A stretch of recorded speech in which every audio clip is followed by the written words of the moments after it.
तुलसी चिंता मत करे और मन में राखो धीर। प्रारब्ध पहले बनी सो पीछे बनो शरीर।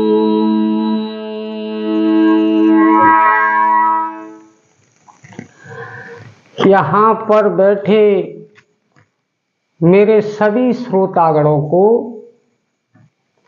मेरा हाथ जोड़कर कोटान कोट नमस्कार।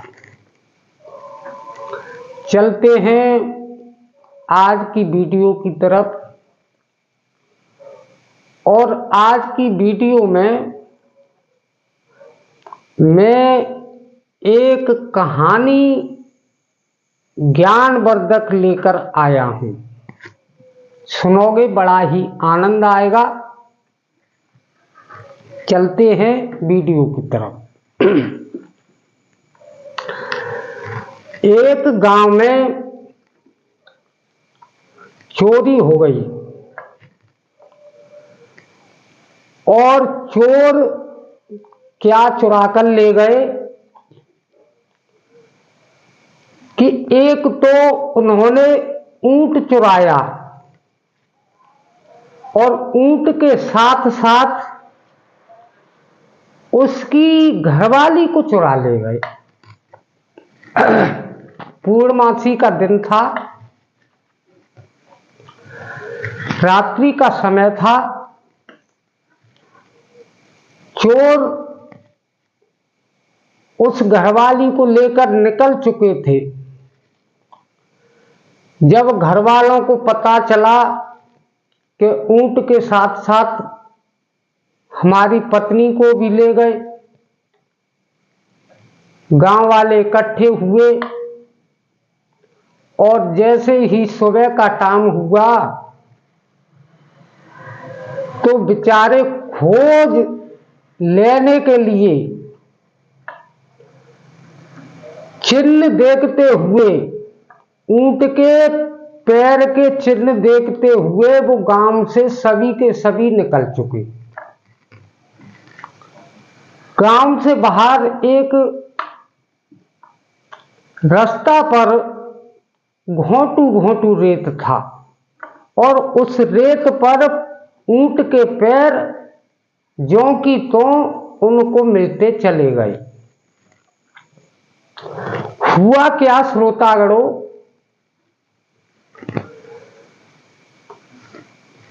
खुजिया तो खोज लेते हुए जा रहे थे, लेकिन उनसे आगे 4 संत और जा रहे थे। उन संत आगे आगे और खोज लेने वाले पीछे पीछे। तो जैसे ही सुबह का टाइम हुआ, धरती रेत साफ दिखने लगा, तो उनमें से 4 संतों में से एक संत कहने लगा कि देखो भाई, हम बहुत ही जल्दी निकल कर आए हैं, लेकिन हमसे पहले इस रास्ता पर एक ऊंट निकल कर गया है। दूसरा कहने लगा कि हाँ भाई, तेरी बात तो सही है, ऊंट तो निकल कर गया है, लेकिन उस ऊंट पर 2 जने बैठकर गए हैं। तीसरे महात्मा कहने लगे कि बात तो सही है कि इस रास्ता पर ऊंट गया है और ऊंट पर 2 सवार होकर गए हैं, लेकिन बात आपको मेरी भी माननी पड़ेगी। वो कौन सी? कि उन 2 सवारों में से एक मर्द है और एक औरत है। चौथा महात्मा कहने लगा कि देखो भाई, बात तो तीनों की सही है, इस रास्ता पर ऊंट तो गया है और ऊंट पर 2 बैठ कर गए हैं, और बात यह भी सही है कि उनमें एक पुरुष है और एक स्त्री है, लेकिन बात आपको मेरी भी माननी पड़ेगी। वो कौन सी? कि जो स्त्री है वो सांझ सवेरे उसके गर्भवती है, वो सांझ सवेरे उसके बालक होनहार है। चारों के चारों आपस में बात करते चले जा रहे थे और पीछे पीछे खुदिया गांव वाले जो खोज लेते हुए चले आ रहे थे, सबके सब इकट्ठे हुए आपस में सलाह मशवरा किया और चारों के चारों संत जो कहते जा रहे थे उनकी बात को उन्होंने सुन लिया। जब सुन लिया तो गांव वालों ने चारों महात्माओं को पकड़ लिया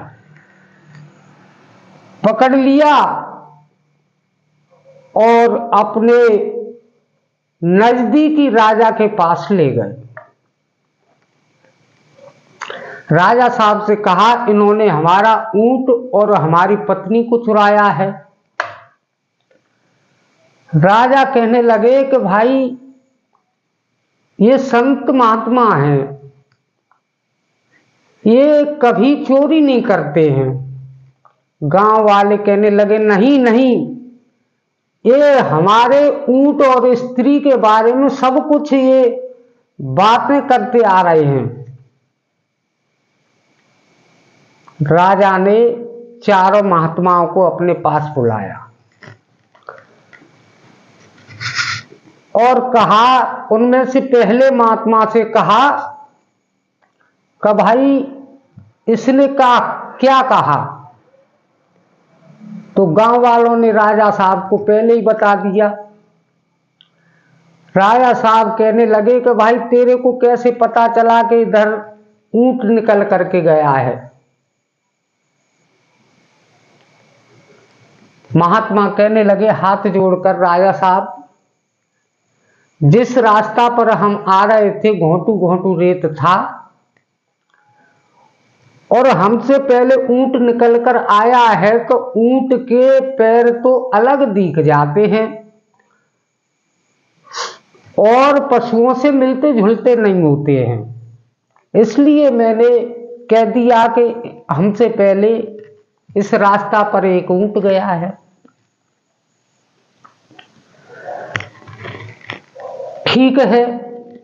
तब राजा ने दूसरे महात्मा को बुलाया और कहा, आपने कैसे कह दिया कि उस ऊंट पर 2 सवार होकर के गए हैं। महात्मा संत कहने लगे हाथ जोड़कर, राजा साहब, मैंने ऐसे अंदाजा लगाया कि आगे चलकर उन्होंने ऊंट को जोकारा है, बैठाला है, उससे उतरे हैं तो एक ने तो पेशाब ऊंट के पास में ही कर लिया है, दूसरे ने थोड़ी दूर जाकर के पेशाब किया है। एक आदमी 2 जगह पेशाब नहीं कर सकता राजा साहब, इसलिए मैंने अंदाजा लगा लिया कि उस पे 2 सवार होकर के गए हैं। चलो ठीक है। तब तीसरे महात्मा को बुलाया और कहा, महात्मा जी, आपको कैसे मालूम पड़ा कि उन 2 सवारों में से एक नर है और एक नारी है? महात्मा आए, हाथ जोड़कर राजा साहब के सामने खड़े हो गए और कहने लगे, राजा साहब, मैंने इसलिए अंदाजा लगा लिया कि 2 सवार आए हैं, ऊंट को जोकारा है, उतरे हैं उस पे से, तो एक ने तो पास में ही पेशाब कर लिया है और दूसरे ने झुंकटा की आड़ में जाकर के, दूर जाकर के झुंकटा की आड़ में जाकर के पेशाब किया है। इसलिए मैंने अंदाजा लगा लिया कि जरूर एक जो दूर जाकर पेशाब किया है, आड़ में पेशाब किया है, वो जरूर नारी होगी। अगर नर होते तो एक ही जगह पे पेशाब कर लेते।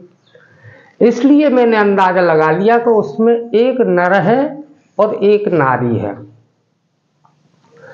चलो ठीक है। तब राजा ने चौथे महात्मा को बुलाया, आप बताइए कि आपको कैसे पता चला कि वह नारी शाम सवेरे कोई बालक होनहार है? चौथे महात्मा आए, हाथ जोड़कर राजा साहब से कहने लगे, राजा साहब, मैंने इसलिए अंदाजा लगा लिया क्योंकि उसने पेशाब किया है झुंकटे की आड़ में जाकर के, तो वो बैठ तो आराम से गई है, पेशाब आराम से कर लिया है। जब वह उठी है तो उस पे उठा नहीं गया है, क्योंकि पेट में बच्चा शाम सवेरे होनहार था। वह औरत हाथ के दोनों पंजों को टेक करके इस तरीके से उठी है। राजा साहब कहने लगा, इन महात्माओं ने तो गजब कर दिया, लेकिन तुमको अभी छोड़ेंगे नहीं, आपकी परीक्षा ली जाएगी।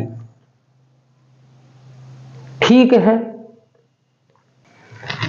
चारों के चारों को अभी छोड़ा नहीं जाए, ये अंदाजा लगाने वाले हैं, मैं देखता हूं इसको कैसे ये अंदाजा लगाते हैं। राजा साहब ने क्या काम किया कि एक स्वाति में और एक अनार को चुपचाप ला करके और इस तरीके से ला करके और मेज पर रख दिया और पहले वाले महात्मा को बुलाया कि अब अंदाजा लगाइए, तुम कितने अंदाजा लगाने वाले हैं। पहले महात्मा को बुलाया, बोला, ये बता कि इस स्वाति के अंदर है क्या? पहला महात्मा कहने लगे कि राजा साहब, इसमें कुछ भी हो, लेकिन है ये गोलमोल, गोल मटोल है, गोलमोल है, कुछ भी हो। ठीक है। दूसरे महात्मा को बुलाया। ये बताइए इस स्वाति के बीच और इस मेज पर इसमें है क्या चीज? दूसरा महात्मा कहने लगा अंदाजा लगा करके कि ये गोल मोल है, लेकिन है जे लाल। गोल मोल है और लाल है। ठीक है। तीसरे महात्मा को बुलाया। महात्मा जी ये बताइए इस मेज पर इस स्वापी में क्या है? तीसरे महात्मा आए और अपना अंदाजा लगाया और कहने लगे इसमें गोल मोल है, कुछ भी हो, गोल मोल है, लाल है, लेकिन दानेदार है।